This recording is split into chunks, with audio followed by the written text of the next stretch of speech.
चाहिँ अहिले यो भाइकिङका गाउँ सानो झुपडीको गाउँभित्र आइपुगेका छौँ। यहाँ हेर्न सक्नुहुन्छ यो चाहिँ ठुलो बिल्डिङ रहेछ। यो चाहिँ मोडर्न भाइकिङले बनाएको जस्तो छ।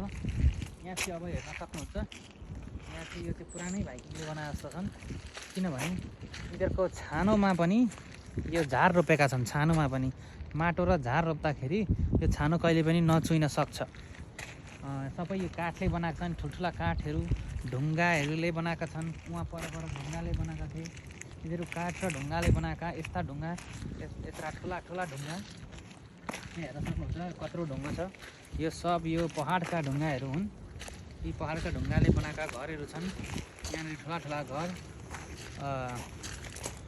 अब यता पनि देख्न सक्नुहुन्छ यो झुपडी यो साह्रै पुरानो भएर यो लड्न चाहिँ। अनि यता पनि यहाँनिर चाहिँ यो गाईबस्तु पाल्ने राखेको जस्तो छ। यहाँ चाहिँ पहाडकै मुनि बसिरहेका रहेछन् पुराना मान्छेहरू। त्यति नै हो, धन्यवाद।